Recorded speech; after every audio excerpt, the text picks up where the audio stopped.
Amigos, bienvenidos a su programa Minería y Energía en Acción, que nos ven pues a nivel mundial, a nivel nacional y especialmente a nivel regional, como es el caso de Televisión Solar en Apurímac, Abancay, e Inti Radio, Televisión Solar en señal abierta, Canal 19, y a través de cable, Econocable, Canal 16 y cable Abancay, Canal 14. Bienvenido, ingeniero Mario Cedrón.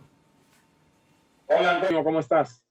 Yo creo que no le quedaba otra al Congreso que pues otorgarle el voto de confianza al gabinete, porque con la actitud que había tenido anteriormente, todos se le vinieron encima, la prensa, hasta su propia dirigencia, ¿no? Por esa actitud. Entonces, a pesar de que el Ejecutivo fue pues desarmado y sumiso y prácticamente pues condescendiente a todo, y volviendo a su lineamiento estatista y populista, entonces pues consiguió el voto de confianza. Y respecto a esto, a esta actitud de Walter Martos, un colega de él manifiesta, general ejército peruano Roger Ceballos, dice que Walter Matos se ha subyugado a los intereses de los caviares. Esto manifestó como quien explica que pues están volviendo al estatismo, populismo, por cómo el estatismo, ¿por qué se expresa? Porque para ellos toda la tabla de salvación, todo lo que puede resolver el problema es el Estado. Por eso que han anunciado 20.000 millones de inversión pública y una serie de cosas. Y respecto a la inversión privada y a la minería, que realmente pues, debe ser en una política sana y correcta, los principales actores de la reactivación, ingeniero. Sí, Antonio, yo creo que para empezar el discurso del Premier Martos ha sido bastante diferente al del ex Premier Cateriano, y además venía acompañado de una reputación de ser una persona muy confrontacional. Increíblemente fueron los fujimoristas más bien los que lo aprobaron. Creo que se ha exagerado mucho el tema del famoso chantaje, porque al final de cuentas la política es negociación, la política es un toma y daca. También podríamos decir que fue un chantaje el que se hizo con la disolución del Congreso, amenazándolo con disolverlos si elegían a un miembro del Tribunal Constitucional. Entonces, ¿cuál es la diferencia entre negociación, chantaje, extorsión, etcétera? El borde, pues, es muy filoso, ¿no? El actual gabinete es prácticamente el mismo gabinete de Cateriano, con 4 cambios.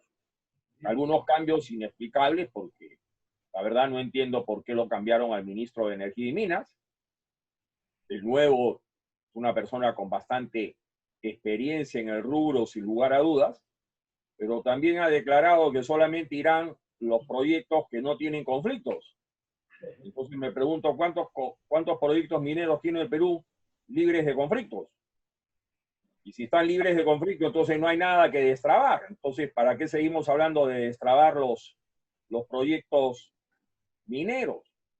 Lo que es muy cierto es que predomina en el país un sentimiento antiminero, y eso en más del 90% de los integrantes del Congreso de la República es así. Basta ver la composición de la Comisión de Energía y Minas, con la gente que hay ahí del Frente Amplio, del FREPAP, y otros que sin ser de extrema izquierda de todas formas se han manifestado críticos de la actividad minera. Entonces, al no haber voluntad política ni en el Ejecutivo ni en el Legislativo, la verdad que yo veo muy difícil que concretemos el anhelo de que la minería realmente sea pues la locomotora salvadora del país. Ojalá me equivoque, ojalá la opinión pública presione para que esto sea diferente, pero por ahí es que se necesita algo que había mencionado yo hace un año, la necesidad del marketing social, que es el que permite aplicar el marketing para cambiar actitudes. Y lo que es muy evidente es que el discurso que usa la minería hasta el día de hoy, en que se ha hablado tanto de la importancia para reactivar la economía, no está calando. Entonces, aquí hay un par de alternativas. Una, que finalmente representantes de los sectores que sí creen en la minería puedan llegar a posiciones de poder en el legislativo o en el ejecutivo. Y ahí están pues los candidatos presidenciales o precandidatos que tenemos, pero son un par, ¿no? O no son la mayoría, porque hablar bien de la minería no es políticamente correcto. Entonces, la otra alternativa es ejercer mayor presión a través de los medios de opinión y sobre todo aplicar el marketing social. Hay que cambiar el discurso. Lo que hay que hacer es que la gente quiera la minería, como es en el caso chileno, ¿no? Pero eso implica un cambio de estrategia, eso implica un nuevo discurso para lograr que se quiera la minería como se quiera el ceviche o se quiera el pisco sour. Conclusión, cuando apareció este movimiento anti-minero, pseudo-ambientalista y politiquero, que aparece pues en 1999 con Conakami. Y nosotros informamos al Estado y a las empresas de que su arma que ellos iban a utilizar era la desinformación, campañas de desinformación. Por eso que aparece este programa que está cumpliendo 20 años.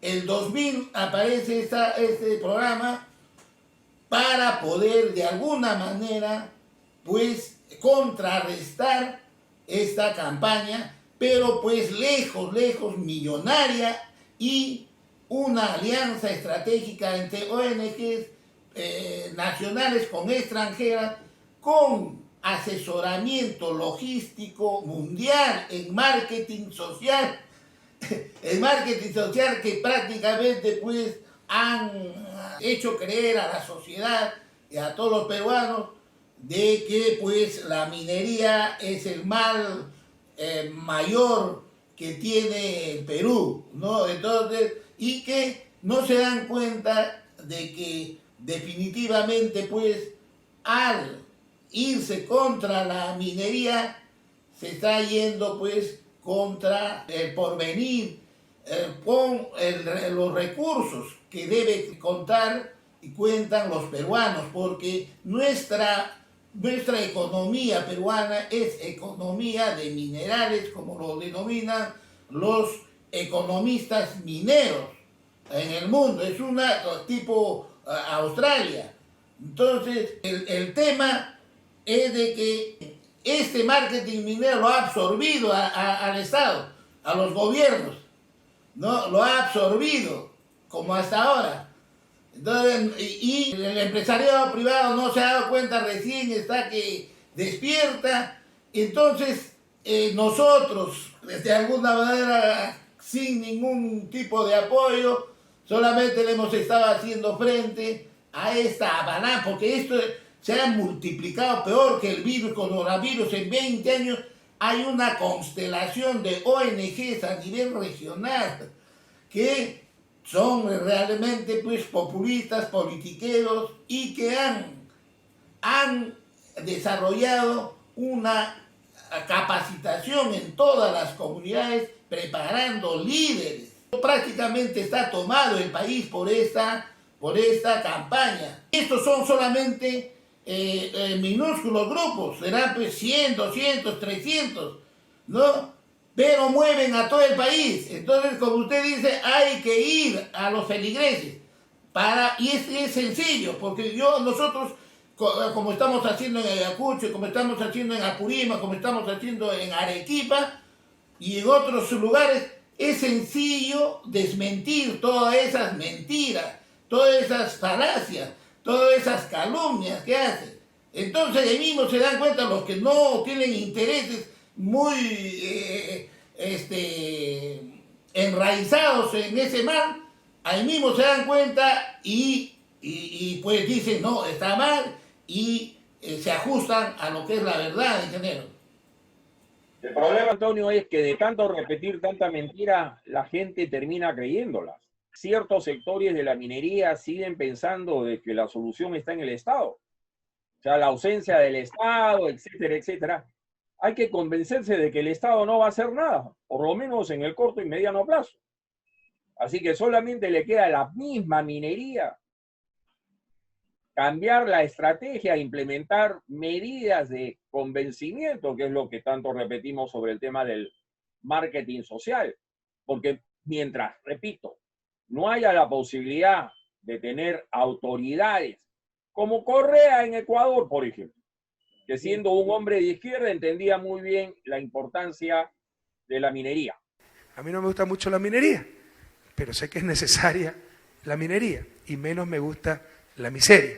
Sin embargo, créanme que a medida que voy conociendo, admiro más a la minería. Miren, en el 2006, si quieren revisen la campaña presidencial, nunca hablamos de minería, no conocía minería. Cuando llegamos al gobierno nos encontramos con múltiples problemas, habían concesionado hasta los parques de ciertos pueblos, esa dirección de minería era un nido de corrupción, había minería informal, de gente que se jugaba la vida, Nambija, etcétera, trabajando, pero contaminaba los ríos. Había minería ilegal, y todavía hay, de lavado de dinero. Gente que sí tiene plata, pero no le interesa cumplir la ley, sino sacar dinero, y mete retroexcavadoras, etcétera, y destroza nuestra selva. Estamos combatiendo muy fuertemente esa minería. Pero empezamos a estudiar, les insisto, por lo menos 2 viajes al exterior han sido para averiguar de minería, y vimos el gran potencial que teníamos, cómo los grandes proyectos estaban estancados, cómo habían salido despavoridos algunos inversionistas y se había hecho quedar muy mal al país por la violencia, los abusos de los que nos hablan siempre derechos humanos. En Yurimagua, en Intac, quemaron la carpa, pero ni siquiera los mineros, de los funcionarios del Ministerio de Ambiente que iban a hacer el estudio ambiental. Los agredieron. Ustedes saben que aquí, para boicotear el trabajo minero, a cada rato hacen invasiones en las concesiones. Luego se los va a desalojar, se victimizan, filman y mandan alrededor del mundo la represión brutal de Correa, que seguramente se quiere hacer millonario con la minería y bota sencillos campesinos a sus tierras ancestrales. Y ustedes saben que todo es una gran farsa. Eso nos ha demorado mucho el desarrollo minero. Y también cometimos errores, por honestos, pero por falta de experiencia. Bien dice Rabindranath Tagore, no solo basta querer, hay que saber el camino. Por ejemplo, hicimos los contratos mineros más rigurosos, más estrictos y más beneficiosos para el país de todo el mundo. Captamos ni sé qué porcentaje de la renta minera, ¿verdad? Fueron tan buenos que nadie nos invirtió, porque no ganaban nada casi en las empresas. Entonces tuvimos que flexibilizar esos contratos. No teníamos institucionalidad. Y hace un par de años, viendo la importancia del sector minero, establecimos el Ministerio de Minería y ahí se han destrabado muchas cosas. Queridos compas, ¿quién aplaudió? Javier, el ministro.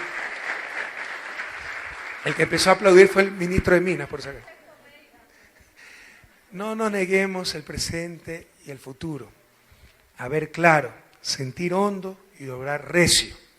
Los buenos somos más y queremos el beneficio de nuestra gente, de nuestros niños. Debemos utilizar hasta el último gramo de oro, hasta la última gota de petróleo, responsablemente, sensatamente, pero debemos utilizarla para salir lo más rápidamente de la pobreza, para alcanzar el buen vivir que todos deseamos, que todos merecemos. Por eso el presidente está aquí, para decir que en el desarrollo minero no hay marcha atrás. La historia nos juzgará, hablaremos después de unos 15, 20 años y veremos quién tuvo la razón. Para terminar, ustedes saben todos los problemas que hemos tenido que enfrentar, sobre todo con politiqueros locales. Pareciera ser que cuando se hace algo solo hay perjudicados. Daba como ejemplo en El Mirador, donde estuve, la ley de seguro de desempleo. Eso beneficia a los más pobres, pero los más pobres no salen a decir nada. Y los críticos de siempre, pues con la prensa de siempre, salen a hablar cualquier tontería. ¿Dónde están los beneficiados? Que los hay. Muchas veces se habla contra la minería, tiran piedras, palos, hacen marchas. ¿Y dónde están las marchas a favor de la minería? ¿Dónde están las marchas defendiendo sus puestos de trabajo? Esto no es solo responsabilidad del gobierno, compañeros, es responsabilidad de todos. Asumir esas responsabilidades, a defender nuestros recursos, a defender nuestros puestos de trabajo, a defender nuestro ingreso, a defender el bienestar, a defender el pan en la boca de nuestros hijos. Pero mientras no tengamos eso, y yo lo veo bastante difícil, la minería está por sí sola. Y los que queremos hacer minería en el país, que somos los peruanos, porque las multinacionales no se van a comprar el pleito, tienen para ir a otros países a invertir. El Perú no es el único país con yacimientos minerales. Entonces nos toca a nosotros mismos, a los peruanos, el dar la batalla de las ideas, el tema del convencimiento. Y evidentemente aquí ha habido un intento de polarización, sobre todo con el agro. Famoso agro sí, mina no. Y entonces el gran aliado para la minería, el aliado por excelencia, debe ser el agro.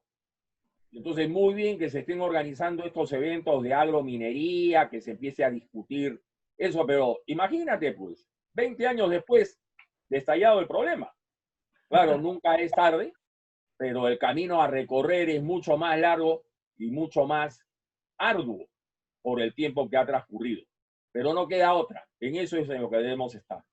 Sí, por eso que el riesgo ahora para el Perú principalmente, porque ese movimiento mercantilista y populista que ha aparecido en 2000, 1999, pues ha tenido orientaciones y alcances regionales, ¿no? Porque se ha trascendido y ha incursionado a nivel en los países andinos, que son Bolivia, Argentina, Chile, Ecuador, Colombia. Por eso, por esta corriente, es gracias a esta corriente que Conakami crea, ¿no? Es de que entran al gobierno con este discurso Correa y Evo Morales, como tenían, pues, porque los que están levantando a las comunidades.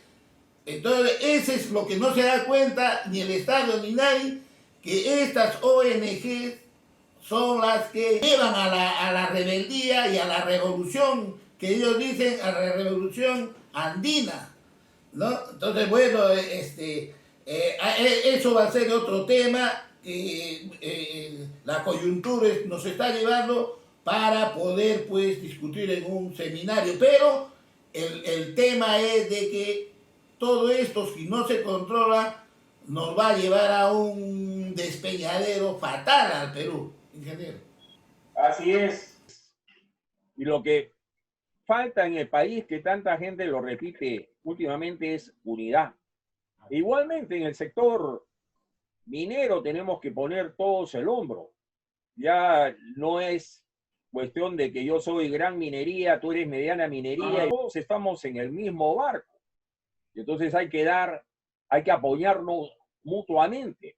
Y el aliado, repito, por excelencia para la minería tiene que ser, pues, la agricultura, que es la que está más cerca a los proyectos mineros, no la gente necesariamente de las ciudades. Y hay partidos políticos que pueden ser, pues, totalmente antimineros, o sea, sentarse con la gente del Frente Amplio es un diálogo de sordos, ya sabemos su posición ideologizada. Pero hay otros movimientos que van adquiriendo fuerza, como es el FREPAP, por ejemplo, que yo creo que, siendo netamente de una visión agrícola, sí estarían mucho más flexibles frente a un discurso diferente a un discurso de unidad. Y entonces hay que deponer la soberbia y hay que actuar con humildad. O sea, el hecho de que se dejen barbas, vistan túnicas, etcétera, no los hace personas diferentes con las cuales no dialogar.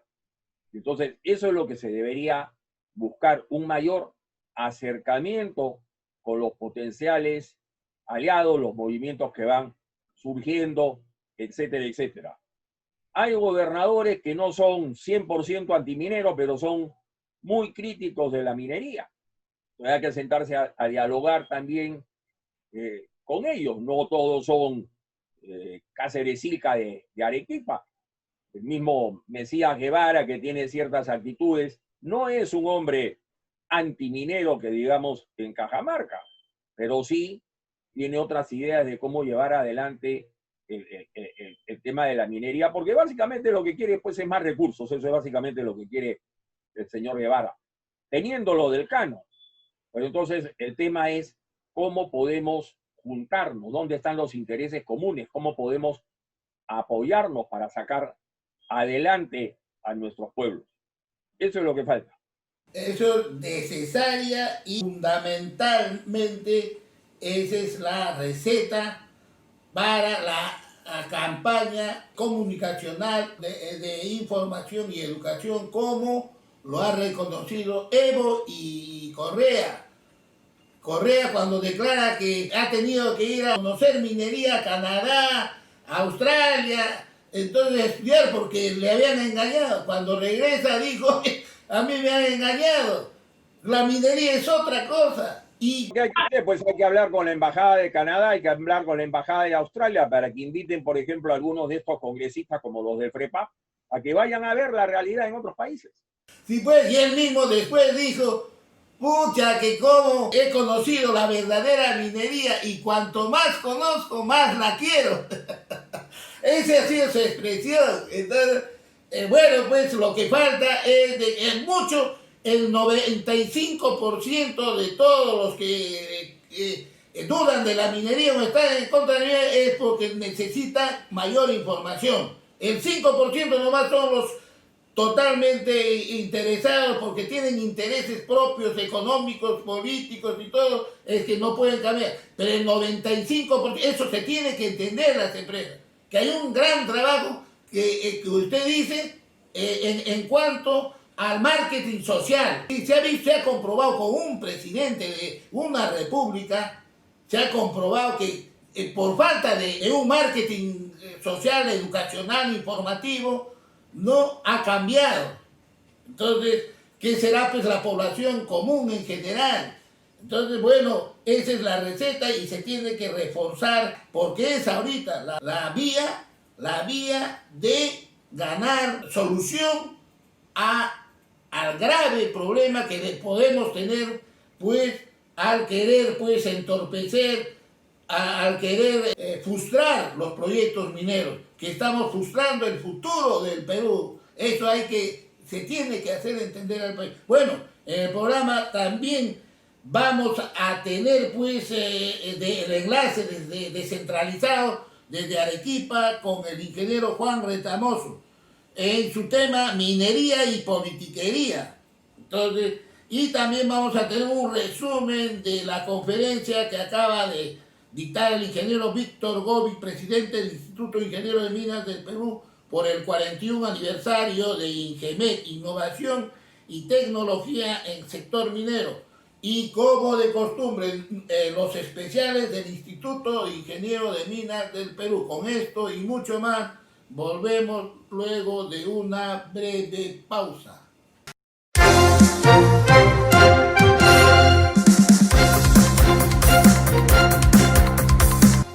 A continuación presentamos los especiales del Instituto de Ingenieros de Minas del Perú.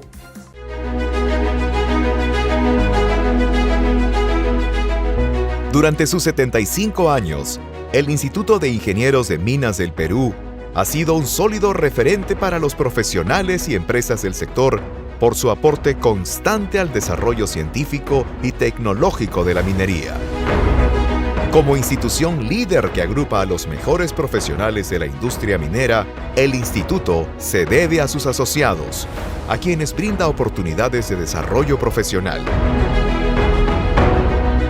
También contribuye al desarrollo de la industria organizando eventos técnicos que congregan a los principales actores vinculados al sector, en los que se prevén retos y se resaltan experiencias positivas. En Perumin, uno de los eventos más grandes a nivel global dedicado a la minería, se reúnen profesionales, autoridades y técnicos para analizar los principales retos del sector, los resultados de sus últimas investigaciones y los avances científicos y tecnológicos del ámbito minero. En el Congreso Internacional de Prospectores y Exploradores se subraya el rol de la exploración minera y la importancia del descubrimiento de nuevos cuerpos minerales en la cadena de valor de la industria, así como sus desafíos y oportunidades. Esa exposición le ha permitido al instituto afianzar su rol ante la sociedad y, con ese reconocimiento, promover visiones de desarrollo a largo plazo, así como la innovación y la investigación en tiempos de constante cambio. Por ello es que el instituto continúa organizando eventos técnicos internacionales, difundiendo temas de actualidad, experiencias y la historia de la actividad minera.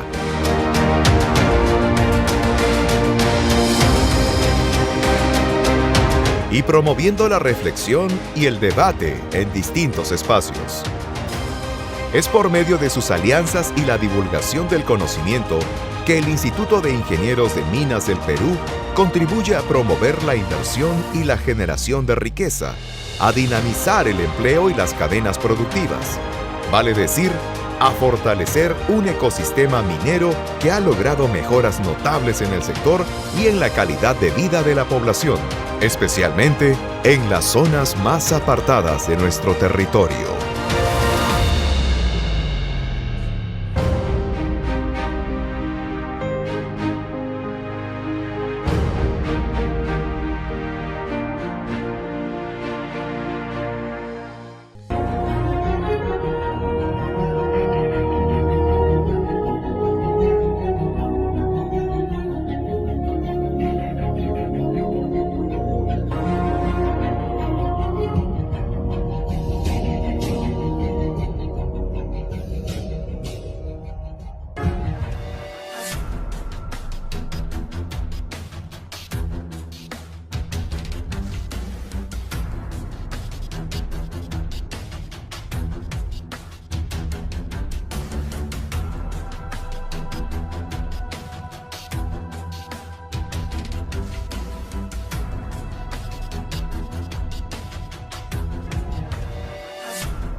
En nuestra siguiente secuencia vamos a presentar un resumen de los tradicionales jueves mineros, ahora de manera virtual, organizada por el Instituto de Ingenieros de Minas del Perú.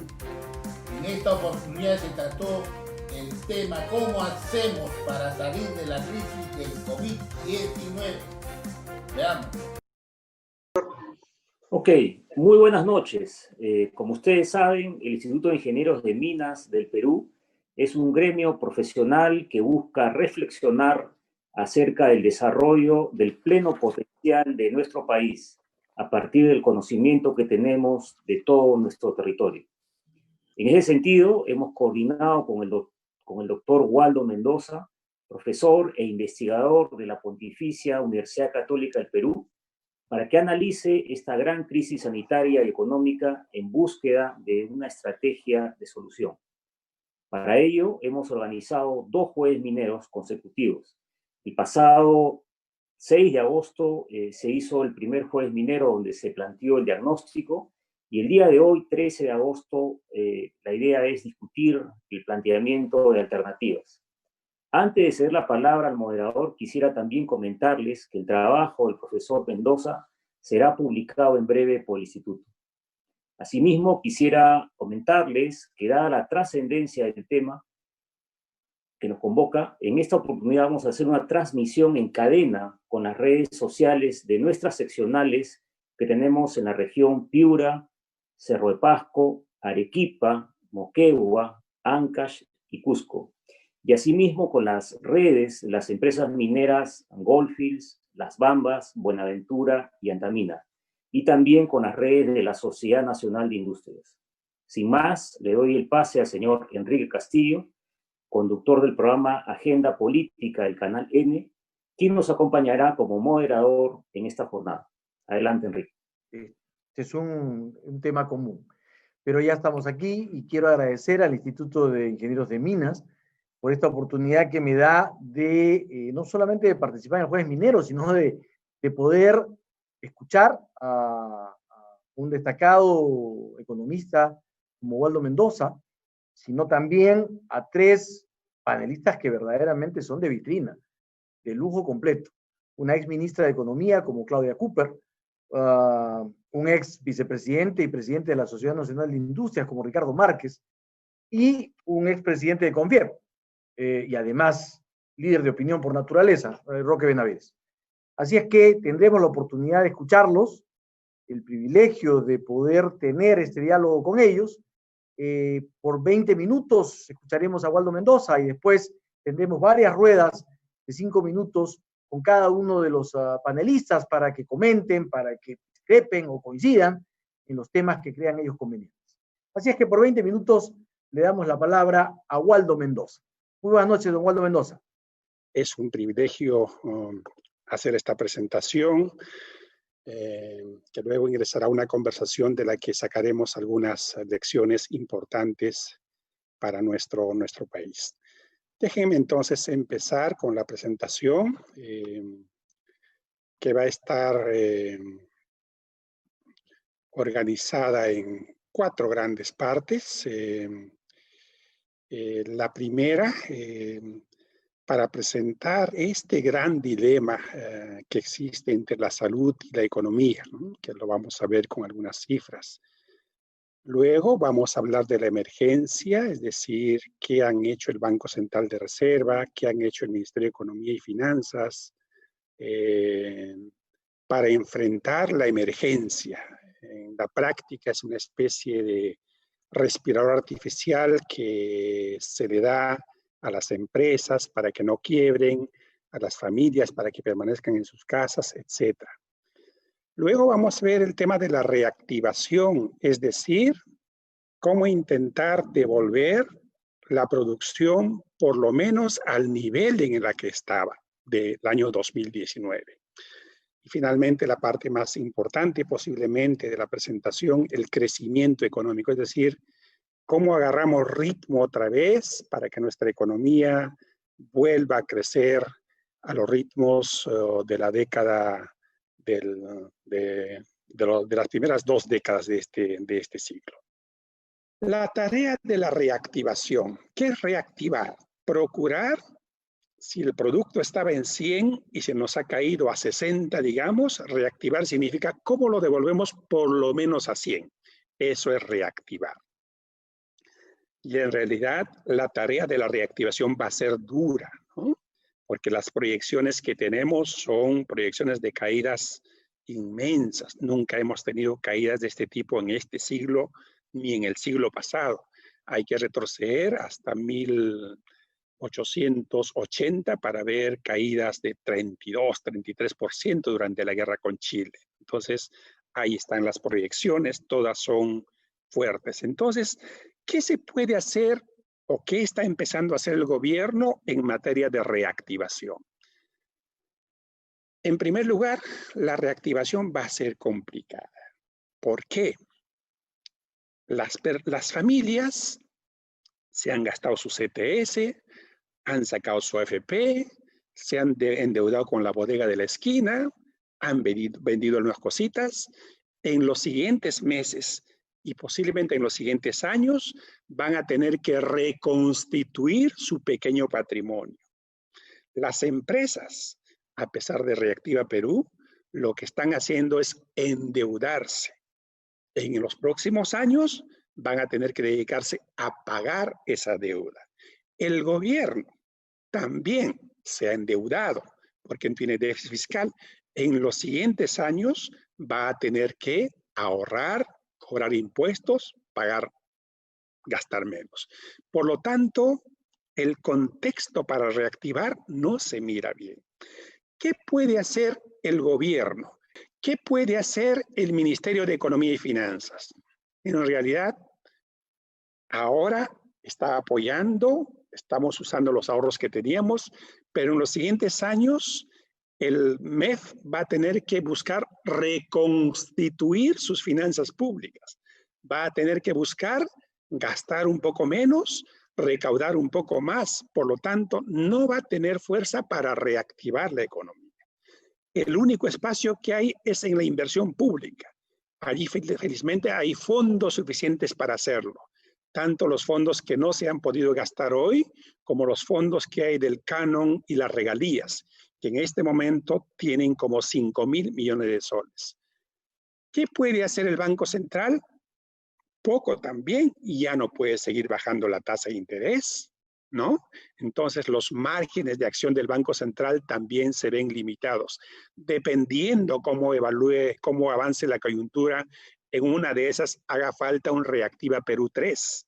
Reactiva Perú 3 tampoco es una maravilla, porque recuerden que tiene una garantía estatal. Por lo tanto, si las empresas no pagan, el Estado tiene que hacerse cargo de esos pagos. Entonces, no hay lonche gratis nunca.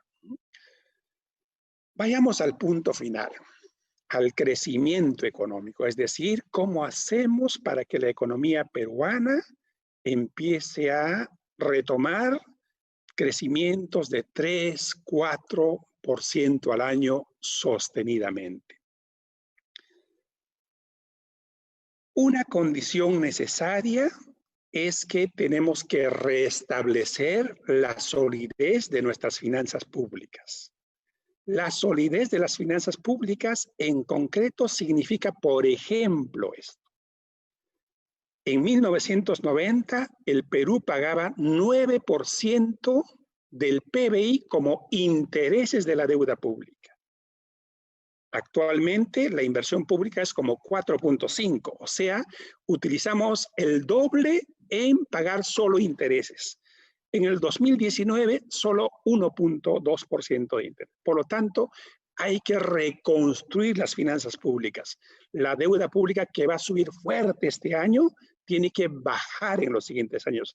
Esa es una condición necesaria para el crecimiento económico, porque esa solidez fiscal abarata las tasas de interés. Acá podemos ver cómo las tasas de interés del gobierno, tanto en soles como en dólares, han ido bajando conforme alcanzamos una solidez fiscal. Esa es una condición necesaria. ¿Qué más tenemos? Felizmente tenemos un stock grande de proyectos de inversión, tanto de infraestructura como en la minería, que se pueden activar. En particular, estos proyectos de irrigación, Chavimochic 3 y Majes Sihuas 2, serían unos potentes impulsores de la agroexportación que tanto bien nos ha hecho, ¿no? Y por último, un país debe tener varios motores de crecimiento económico para no depender solo de 1, 2 o 3 motores. En ese caso, la experiencia histórica nos enseña cómo una potencialidad se puede convertir en un motor de crecimiento. La experiencia de la minería en los 90 y la experiencia de la agroexportación en este siglo son ejemplos extraordinarios de cómo, mezclando lo que Dios nos ha dado, nuestras minas, nuestra costa para sembrar, se puede enriquecer, se puede potenciar con políticas públicas inteligentes. Esa es la agroexportación, esa es la minería. Deberíamos buscar un nuevo motor de crecimiento. ¿Cuáles son los requisitos para elegir un motor? Uno, debe tener una enorme potencialidad. Puede ser la industria forestal, por ejemplo. Y dos, debe tener un mercado internacional garantizado, porque cuando uno apoya a producción para el mercado doméstico, suele pasar que esa producción crece y los precios se caen. En resumen, estamos en un momento muy complicado, el más complicado de los últimos 150 años.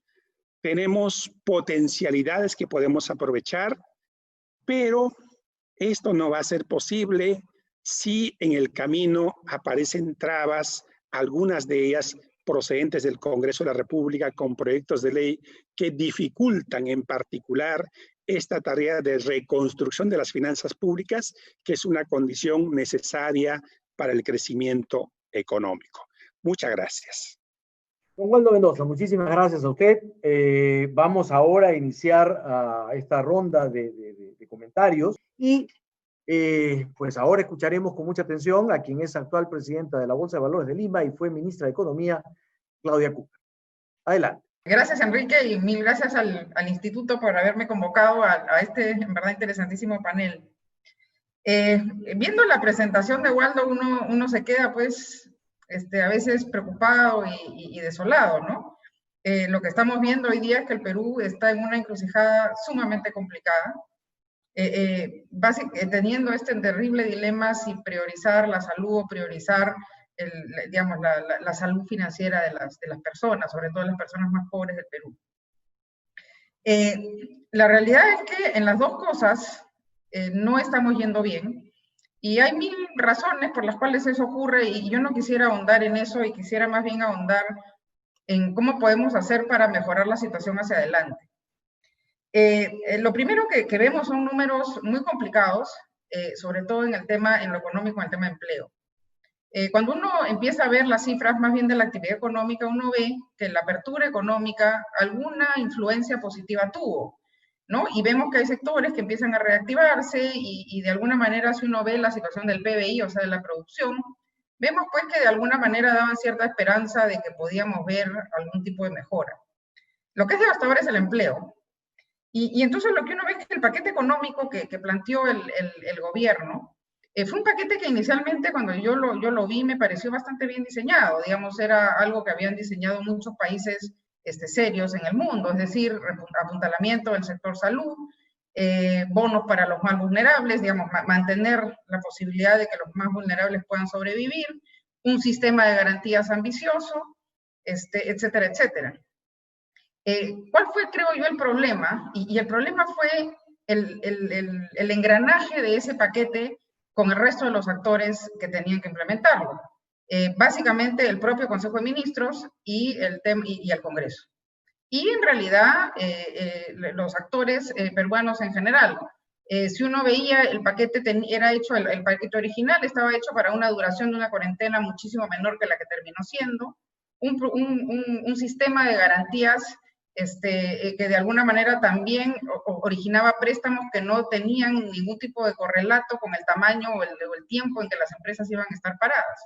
Entonces, lo que uno probablemente termina viendo es que y un sistema también de retiro de desmoronamiento de los activos de las personas en el tema de FPs, que tampoco coincidían con la cantidad de tiempo que la gente iba a tener que estar parada. Muy probablemente casi todo el mundo que retiró su dinero ya se lo gastó y no ha resuelto su problema porque seguimos con el problema hacia adelante. Entonces, el paquete en general fue un paquete ambicioso y relativamente bien diseñado, fue bastante mal, creo yo, negociado con el resto de actores con los cuales se tenía que consensuar para poder hacer un paquete que tuviera efectividad. Muy bien. Don Ricardo Márquez, ahora lo escuchamos por 5 minutos, por favor. Buenas noches a todos los presentes. Nosotros tenemos una explicación a estas enormes fallas del modelo que buscó chorrear el crecimiento del PBI sin lograr un crecimiento inclusivo. Una de esas fallas más resaltantes es que no contamos con un sistema de planificación. No sabíamos cuántas camas UCI teníamos y si era necesario invertir en salud antes que en proyectos faraónicos como la carretera interoceánica o la refinería de Talara. No centralizamos la información para planificar y tener metas, como las tienen todas las economías desarrolladas y varias de Latinoamérica. Bajo este contexto, quiero comentarles sobre la minería. Se trata de hablar de una nueva minería integrada a su entorno, inmersa en la generación de nuevas cadenas productivas, de generación de nuevas tecnologías de la mano con las empresas peruanas. Hablamos entonces de la industria minera. ¿Cómo es la mención que tiene la minería en países a nivel mundial que se integraron a su minería y viven hoy en base al desarrollo de sus recursos naturales integrados a la sociedad? Países como los países escandinavos, Canadá, Australia, entre otros. Seamos claros, el país tiene esta industria minera un gran futuro. Tiene las posibilidades de dibujar un nuevo desarrollo diferente a la triste historia del guano y el salistre. Hoy en el mundo se piensa en el desarrollo de modelos basados en los recursos naturales orientados y dirigidos por la industria. Y la industria es el desarrollo humano, como lo demuestran los estudios de Naciones Unidas. Muy bien, don Ricardo Márquez. Muchas gracias, seguimos conversando. Don Roque Benavides, por 5 minutos, por favor. Bueno, muchas gracias por la oportunidad. Me siento muy honrado de estar con todos ustedes, de estar en el Instituto de Ingenieros de Minas del Perú, una institución realmente líder en la industria minera. Yo quisiera comenzar por decir que no estoy de acuerdo con la dicotomía que se nos plantea entre salud y economía. Yo estoy convencido que no cabe la menor duda que la salud es prioritaria, pero eso no necesariamente quiere decir que descuidemos la economía. Yo creo que hemos cometido algunos errores que no es del caso repetir, pero creo que lo que debió haberse hecho en esta crisis es dictar claros protocolos de salud y que quienes pudieran cumplirlos los pudieran seguir operando. Yo creo que ha habido un error muy grave en el caso de la minería, y cuando hablo de la minería quiero comparar al Perú con otros países del mundo. Países como Australia, Canadá, el mismo Chile, Sudáfrica, no paralizaron su producción minera, tomaron una actitud de, quién sabe, acotar los riesgos de la salud y lograr que las operaciones puedan seguir andando. Yo creo que ahí se cometió un error. Creo que la reactivación en fases también fue un error porque, como digo, debió del Ministerio de Salud salir protocolos sanitarios que permitieran el desarrollo de las actividades y en este caso de la actividad minera. Lamentablemente, la ideologización del Ministerio de Salud, liderado por gente de Frente Amplio, hizo que se cometieran esos errores. Pero no vamos a llorar sobre leche derramada. Lo cierto es que, muy bien lo ha dicho Waldo, tenemos que ir a un proceso de reactivación. Y por supuesto la reactivación tiene que ser liderada por la inversión, tanto privada como pública. Yo creo que es importante que el Estado también impulse los proyectos que están bajo su sombrilla y que puedan hacer más asociaciones público-privadas y que puedan haber obras públicas. Yo creo que es fundamental. Lamentablemente, la ineficiencia del Estado está patentizada en esto de acuerdos gobierno a gobierno, demostrando que el gobierno peruano es incapaz de llevar procesos de licitación y, por supuesto, avanzar las obras. Y dentro del frente privado es evidente que no hay derecho que se hayan paralizado obras como Chavimochic 3, que ha estado paralizada durante 4 años, al 80% de avance de obra. Dios gracias, el gabinete anterior, que ya no está con nosotros, lo pasó de la región al Ministerio de Agricultura para impulsarlo. Lo mismo se ha hecho con Maje Siguas 2, lo cual también demuestra que debemos de revisar la regionalización en nuestro país, porque los proyectos no pueden esperar, los proyectos de irrigación no pueden esperar. Pero así como esos proyectos de irrigación, también las regiones han sido incapaces de impulsar proyectos de inversión y por lo tanto es importante llamar la atención a los gobernadores y a las autoridades regionales que tenemos que impulsar la inversión para poder salir de esta crisis. En lo que estamos, y me sorprende que Waldo y Claudia no hayan mencionado que estamos en una depresión económica. Esto no es una recesión, esto es una depresión económica. Esto es una cosa muy grave y creo que tenemos que llamar la atención a todos nuestros compatriotas de cualquier bando, de cualquier ideología. Tenemos que impulsar la inversión. Si es que no la fomentamos, no vamos a salir de esta depresión económica y se va a generar mucho más pobreza y, por supuesto, se van a perder muchos puestos de trabajo. Yo creo que es indispensable sacar adelante los proyectos mineros. Creo que, tía María, hay que convocar a la gente de Cocachacra y el Valle del Tambo y sacar adelante, tía María, pero para eso se necesita la participación del Estado. El Estado no puede ponerse de perfil. Ha sido la actitud permanente. Bueno, ahora tiene que cambiar. Tiene que ponerse las pilas y comenzar a trabajar en sacar esos proyectos.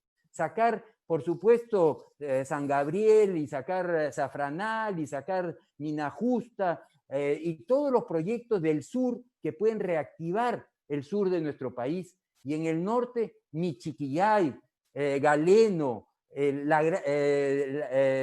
Conga, por supuesto, que hay que sacarlo, que fue paralizado por cuestiones ideológicas. Hay que sacar La Granja, hay que sacar Cañariaco, que está en el departamento de Lambayeque.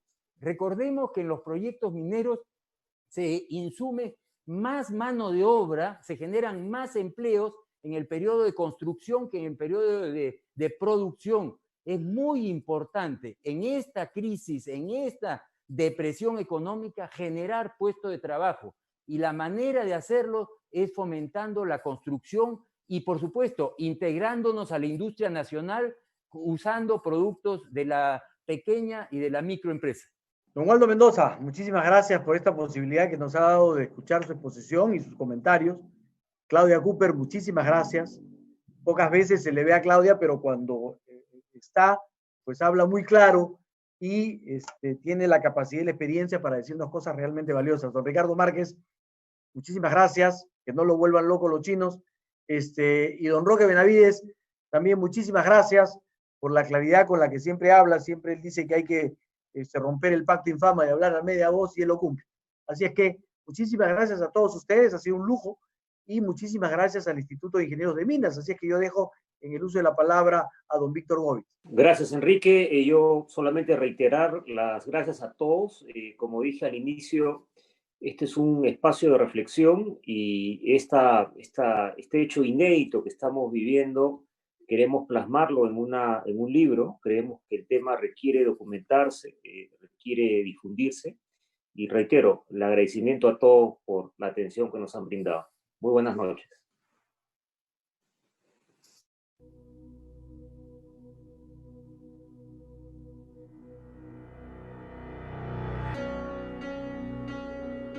Todos los peruanos tenemos que esforzarnos, actuando con precaución y responsabilidad para contener la pandemia y salvar vidas en las distintas regiones del país.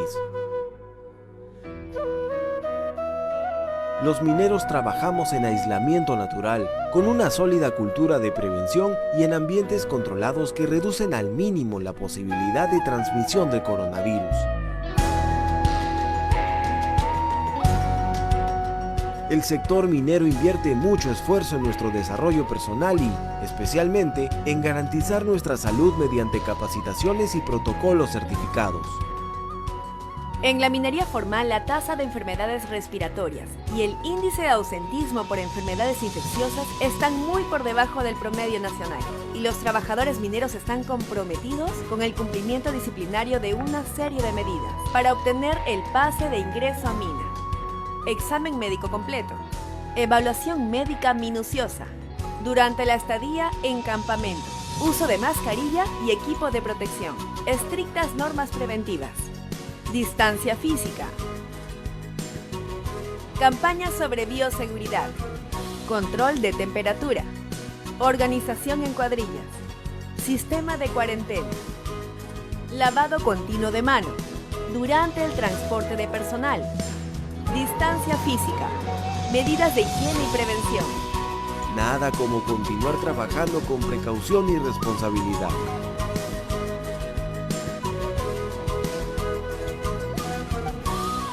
Todos esos hábitos nos dan confianza para multiplicar esas buenas prácticas en nuestras casas y comunidades. Con la certeza de que todo lo aprendido te ayuda a mantenerte sano y salvo, así como a quienes más quieres en el mundo.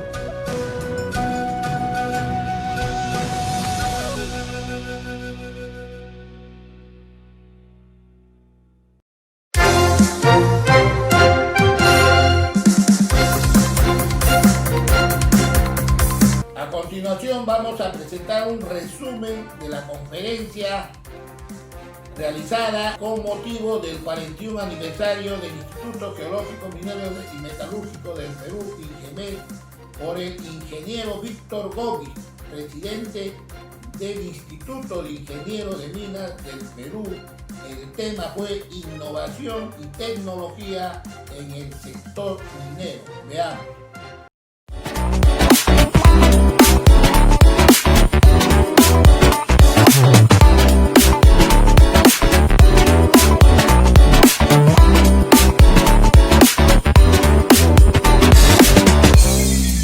Damos la bienvenida al ingeniero Víctor Gobi, presidente del Consejo Directivo del Instituto de Ingenieros de Minas del Perú, quien se integra al panel, invitándolo a dar inicio a su Muchísimas presentación. gracias,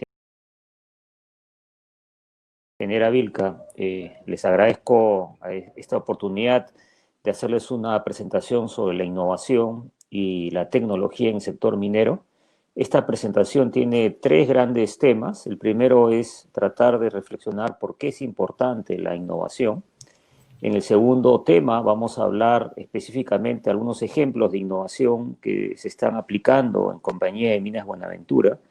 Y en el tercer tema final voy a hablarles un poco del Hub de Innovación Minera, que es una entidad nueva, recientemente establecida, que trata de desarrollar este concepto en el sector minero en un ambiente colaborativo y abierto.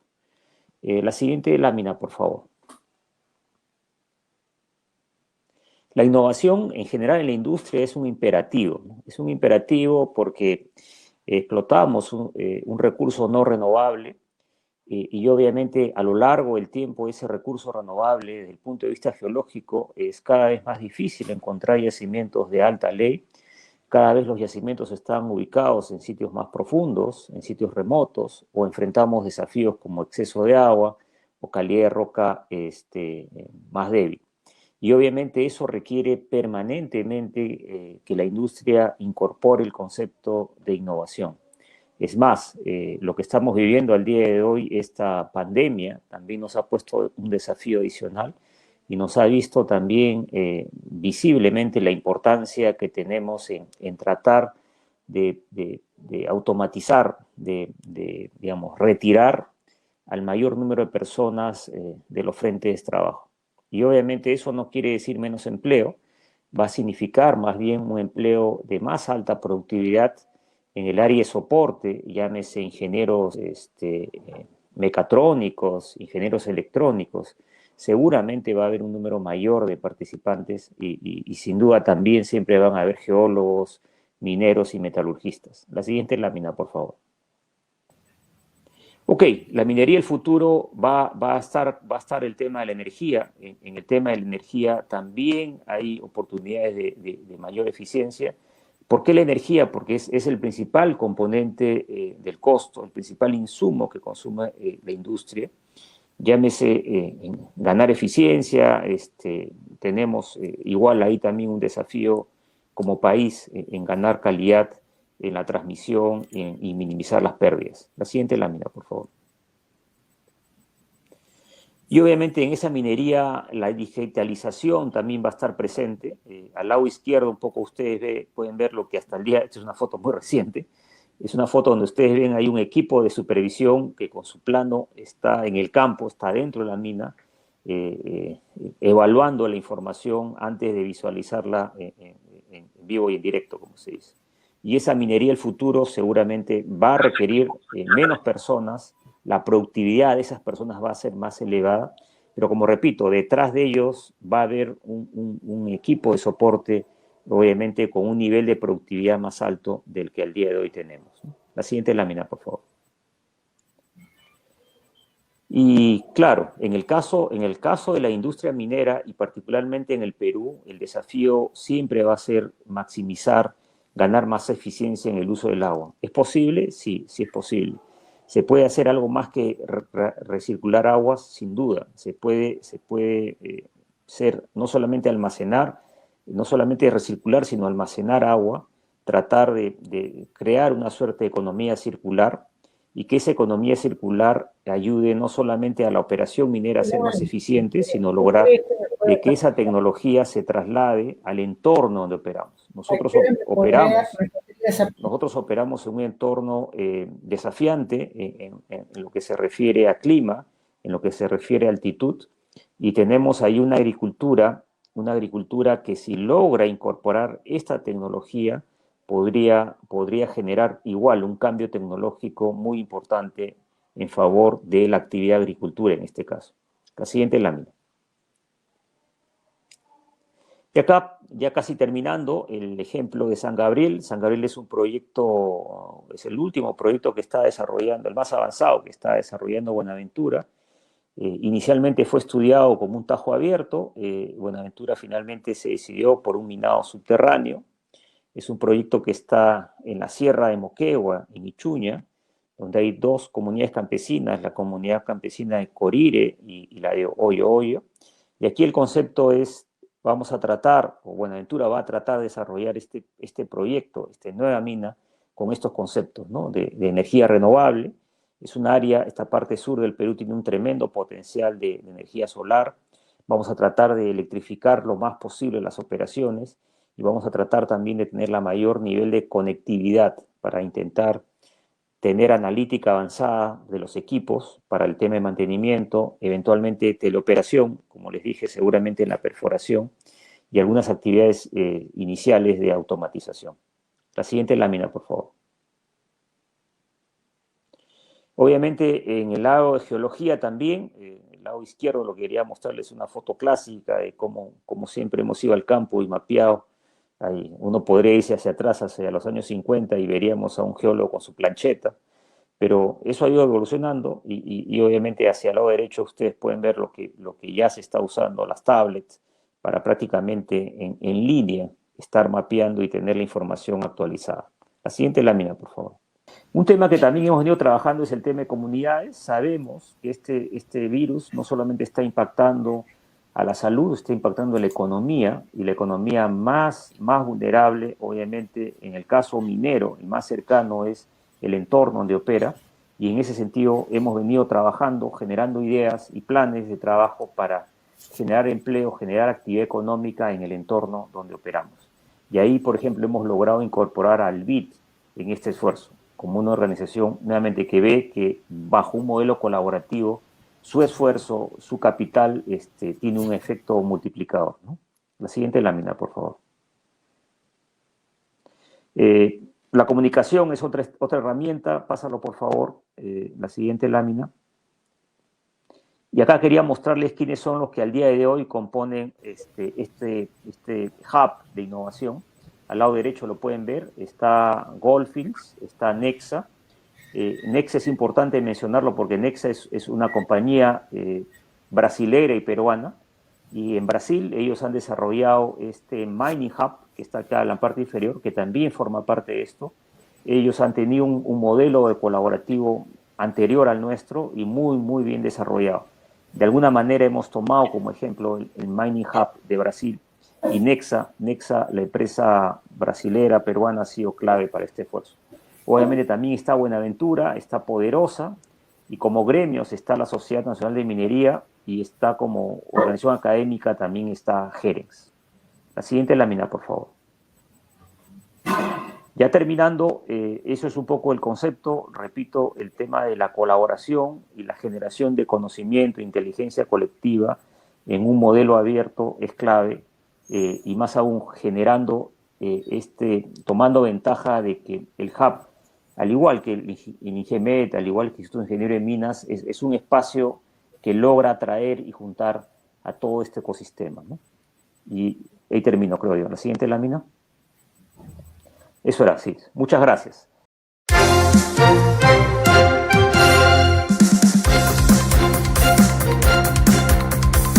En nuestro siguiente bloque presentamos nuestra secuencia acostumbrada. Sin minería no hay vida. Ver para creer.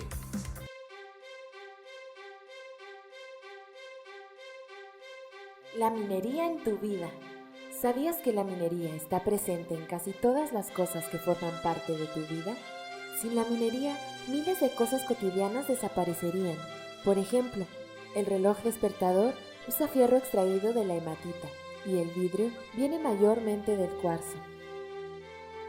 La alfombra que pisas por las mañanas está hecha de materias primas derivadas como el carbonato de calcio y piedra caliza.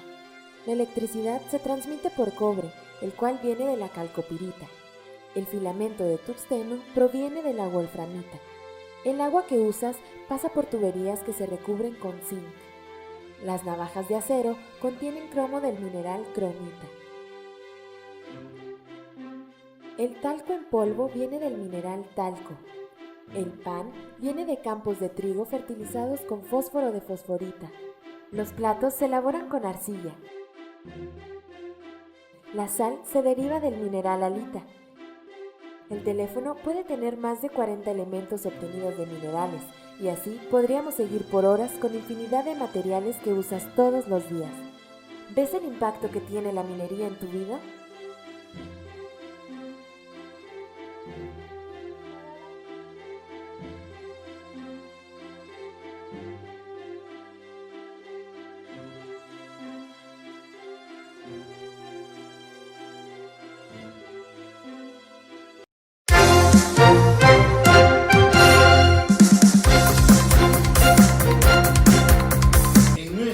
Siguiente bloque vamos a presentar la secuencia descentralizada. Desde Arequipa vamos a tener la participación del ingeniero Juan Retamoso con el tema minería y politiquería. Veamos. Muy buenas tardes, estimada teleaudiencia de este programa de carácter minero que semana a semana llega a sus televidentes para tocar temas de interés. Soy el ingeniero Juan Francisco Retamoso Belsusarri, ingeniero de minas con una maestría en educación, y soy coach personal y actualmente soy docente de la Universidad UTP en Arequipa. En esta ocasión voy a estar comentando un tema que es muy pertinente a los últimos acontecimientos que ha pasado en la política peruana. El tema que voy a tratar se llama minería y politiquería. Veamos qué cosa es la política. Normalmente todos nosotros nos organizamos en una sociedad basado en ideas, principios y principalmente costumbres. Y hay algunos que se dedican a la actividad política. Y esta actividad política normalmente lo hacen con dos enfoques posibles. Vamos a ver cuál es el primer enfoque. Primero, para servir a la ciudadanía a la que representan. Eso es importante. Los políticos entran para servir a la ciudadanía a la que representan. O, y aquí viene la politiquería, con criterios ruines y mezquinos. El término politiquería hace referencia a esta segunda opción. Y aquí vemos, la politiquería es alguien que se viste elegantemente, pero que dentro es pues un ratón, ¿no? Que se roba cualquier cosa. Esto es un poco lo que es politiquería. ¿Y por qué tenemos que hablar sobre este tema? Porque los resultados que nosotros estamos viendo en la macrorregión sur, ¿sí? Y también a nivel nacional en el Parlamento, con la minería, es que hay 4 gobiernos regionales de la macrorregión sur con gobiernos declarados antimineros, sabiendo que la macrorregión sur representa el 50% de todos los proyectos que se encuentran en la cartera del Ministerio de Energía y Minas. Y ahora nos damos cuenta que en el Parlamento también se ha mostrado por lo menos una percepción contraria a la minería, negándole la confianza al señor Cateriano, porque fue un primer ministro que se declaró abiertamente a favor de la minería. Estos son los resultados totalmente adversos a nuestra actividad minera, ¿sí?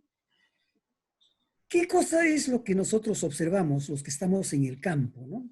Los antimineros, para denostar a la minería, usan todas las radioemisoras de la zona, televisoras, foros, universidades, se presentan por todas partes. Hablan pestes de la minería. Aquí en Arequipa, todas las radios regionales y las televisoras regionales, en un 80% hablan en contra de la minería. Y eso lo escucha toda la población. Y a veces nosotros le echamos la culpa a la población por estar eligiendo a estos gobernantes antimineros y este parlamento que también tiene visos contrarios a la minería. Pero, ¿quiénes se enfrentan a los políticos políticamente a los antimineros que hablan permanentemente contra la minería? Casi ninguno. El gobierno central, el Ministerio de Energía y Minas, para nada. En las regiones, los gobiernos regionales, al contrario. Las empresas mineras tampoco, no se les escucha. Los colegios profesionales tampoco dicen nada. O sea, que los antimineros tienen el campo abierto para denostar contra la minería, que se difunde masivamente, comunicación masiva a la población, y por lo tanto, todas las medias mentiras y medias verdades que ellos predican, pues hacen oído en la ciudadanía, y por eso que los eligen a estos gobernadores antimineros y a estos representantes del Congreso antimineros. Esas son nuestras realidades. En una empresa, cuando existe resultados malos, tengo que cambiar de plan. El plan A no me funcionó, el plan B tampoco, voy al plan C. Si los resultados son tan malos, como 4 gobernadores, 5 si contamos el de Junín, y el Parlamento antiminero, pues algo no estamos haciendo bien. ¿Y quiénes son los llamados a cambiar? Pues el gobierno central a través del Ministerio de Energía y Minas, los gobiernos regionales, los colegios profesionales, las universidades, las instituciones y principalmente las empresas mineras, que son los entes más interesados en que los proyectos mineros salgan. Por lo tanto, necesitamos una comunicación masiva para mostrar los beneficios de la minería. ¿Y quiénes lo tienen que hacer? Principalmente las empresas mineras, que ahora no se les escucha. Nadie dice abiertamente todos los beneficios que hay. En las radios, nada. En la televisión, casi nada. El Ministerio de Energía y Minas tampoco. Y hay un dicho muy importante que nosotros, los que hemos participado en marketing, yo vengo de las canteras del marketing en los últimos 25 años, hay un dicho que dice muy claramente, el que no anuncia, no vende. Y si nosotros queremos vender la idea que la minería es buena para el Perú, que es una realidad, pero si no nos anunciamos, la población civil va a seguir votando contra estos pregonadores antimineros que denostan a la minería a través de la radio, de la televisión, los periódicos, los foros, y a veces hasta los invitamos a nuestras instituciones para que dentro de nuestra casa insulten a la minería. Por lo tanto, señores, esto es un tema que tenemos que tener mucho cuidado. ¿Por qué? Porque esta izquierda, estos antimineros que son normalmente de izquierda, están profundizando los problemas políticos sociales del Perú, porque esa es la estrategia que utilizan en todo el mundo.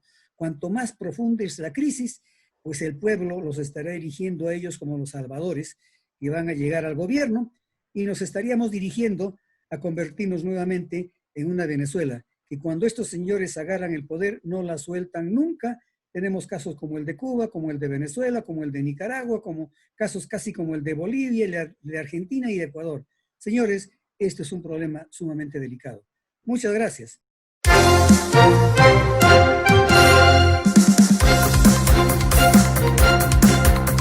Hemos llegado al término de su programa Minería y Energía en Acción, y vamos a dejar en el comentario final del ingeniero Mario Cedrón Lasuz. Sí, yo creo que es muy oportuno hablar de algo que es la docencia. Hay que hacer mucha docencia sobre minería en el país. La docencia por lo general se ha dejado en manos de los académicos, en los institutos tecnológicos, en las universidades, en las facultades de minería, etcétera, pero no se hace verdadera docencia con el pueblo peruano. Y no se hace verdadera docencia, sobre todo, con las élites dirigentes, con las élites políticas, que es donde yo creo que hay que aproximarse mucho más. Yo me pregunto, por ejemplo, si el señor Martos, general del Ejército, ¿alguna vez ha asistido a alguna conferencia sobre minería? Ahí está el ejemplo. Yo tuve la oportunidad de hacer el programa de Seguridad y Defensa Nacional hace 10 años en el CAE, en el Centro de Altos Estudios Nacionales, el antiguo Centro de Altos Estudios Militares. Y ninguno de los altos oficiales que integraban mi promoción tenía la menor idea sobre la minería. Lo único que sabían era todo lo negativo que se había publicado. Entonces, hay que hacer docencia a todo nivel. Yo me pregunto si alguna vez alguno de los congresistas del FREPAP ha tenido contacto con algún dirigente minero o con alguien que le haya explicado cómo es la minería moderna y cuál es su importancia para el Perú. No, los señores ganaron porque nadie se imaginaba que iban a ganar. Y nadie nunca se había acercado a ellos. Entonces, es muy importante que la minería emplee todos los medios posibles para poder llegar a todos los estamentos de la sociedad peruana y hacer docencia minera. Gracias. Este es pues lo que es parte de la solución de todo el problema del país, la educación. Y la educación, la pedagogía productiva, la pedagogía útil y verdadera, lo que le conviene, de qué vive el país. Entonces, eso es la solución, pues, sin muchos aspavientos, sin mucha confrontación, sin mucho conflicto, sin nada. La educación en minería, en los sectores productivos y económicos, no solo harían pues el gran cambio que justamente el país urge y necesita. Entonces, en estas elecciones, esta es otra tarea que se tiene pues que relevar esto para que los políticos pues conozcan verdaderamente las potencialidades que tiene el país para su desarrollo. Bueno, con esto nos despedimos. Hasta el próximo programa.